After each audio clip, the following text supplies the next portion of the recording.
7টা। Good morning সবাইকে। দেখো সকালবেলা আজকেও মেঘের অবস্থা প্রচণ্ড খারাপ বন্ধুরা, খুবই বৃষ্টি পড়লো একটু আগে পর্যন্ত, করতে পারিনি। যাই হোক চলো ব্লগটা এখান থেকে শুরু করছি। সকালবেলা উঠেই বাসন ধুলাম, তারপরে হাত মুখ ধুলাম, খাওয়ার জল তুললাম, এখন রান্নাবাড়ির কাজে যাচ্ছি। তো ভাবলাম চলো শেয়ার করে। এইদিকে আয়নের হয়েছে আরেক বাইনা, দেখো ম্যারি বিস্কিট আছে, কত সুন্দর ভালো ম্যারি বিস্কিট।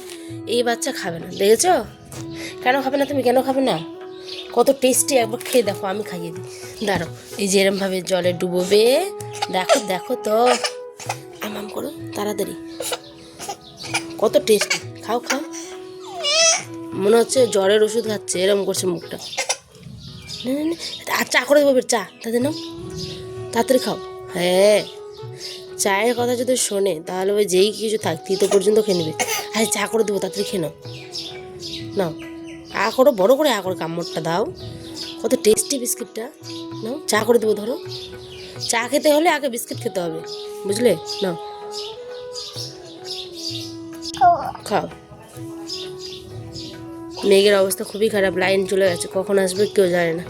আয়ানের না কয়েকদিন ধরেই দেখছি এরকম একটা অভ্যাস হয়েছে, জানো, মানে মেরি বিস্কিট দেখলেই তার একদম জ্বর চলে আসে, ওই খেতেই চায় না। বাটারগুলো বিস্কিট এত বড় এখন ফেভারিট। তো যাই হোক, ওকে খাইয়ে টাইয়ে আমি একদম কিছু জল তুললাম, যেহেতু লাইন টাইন ছিল না, ঝড় বৃষ্টি এমনিতেই চলছে, তার মধ্যে খেয়ে নিয়েছি সকালে দুকুয়া রসুন। আমরা যেহেতু এখন প্রতিদিনই রসুন খাই সকাল করে, তাই তোমাদেরকে দেখাচ্ছি অন ক্যামেরা, দেখো কেমন লাগে, এক্সপিরিয়েন্সটা দেখো।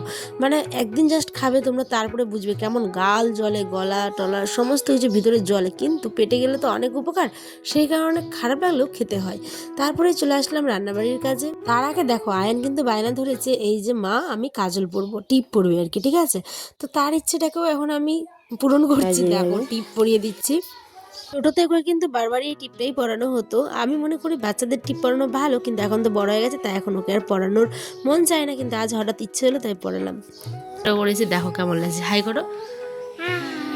এ দেখি আমার দিকে দেখো, এদিকে দেখো, এদিকে দেখো, হাঁটা সুন্দর লাগছে গো ঢেসিম। দেখি না, এদিকে দেখো একটু, এদিকে আসো, এখানে আসো, এখানে ঢেসিম, এদিকে।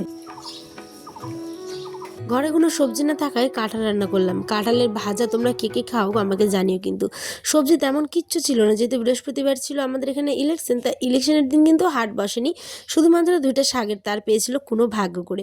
তো যাই হোক, কাঁঠালটাকে এখন চচ্চড়ির মতো করবো। আর এইদিকে দেখো তো বন্ধুরা, দেখো যে করলাগুলোকে এখানটায় আমি জলের মধ্যে নিয়ে নিয়েছি, এগুলোকে এবার ভালো করে ধুয়ে কেটে ভাজা করব।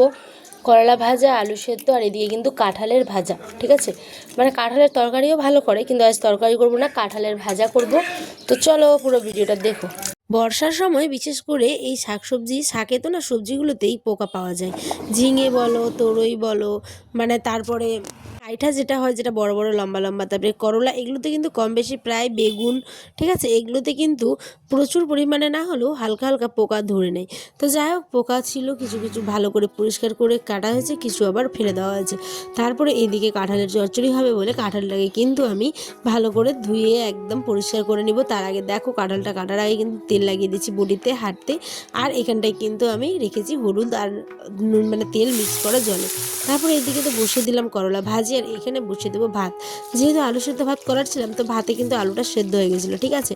তো ভাবলাম চলো, কেননা এটা হলুদ লবণ দিয়ে ভেজে যেরকম মাংসের মতো করে কাঁঠালটাকে রান্না করব কষা কষা করে।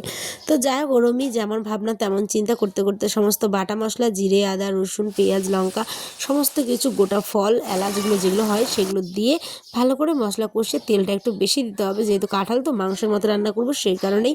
তারপরে এদিকে খাওয়া দাওয়া আমাদের কমপ্লিট। এখানে আয়নের আব্বা খাওয়া দাওয়া করেই কিন্তু চলে গেল। তোমরা কাঁঠালের এই রেসিপিটা কে কে খেয়েছো অবশ্যই কিন্তু কমেন্টে জানাবে, ঠিক আছে?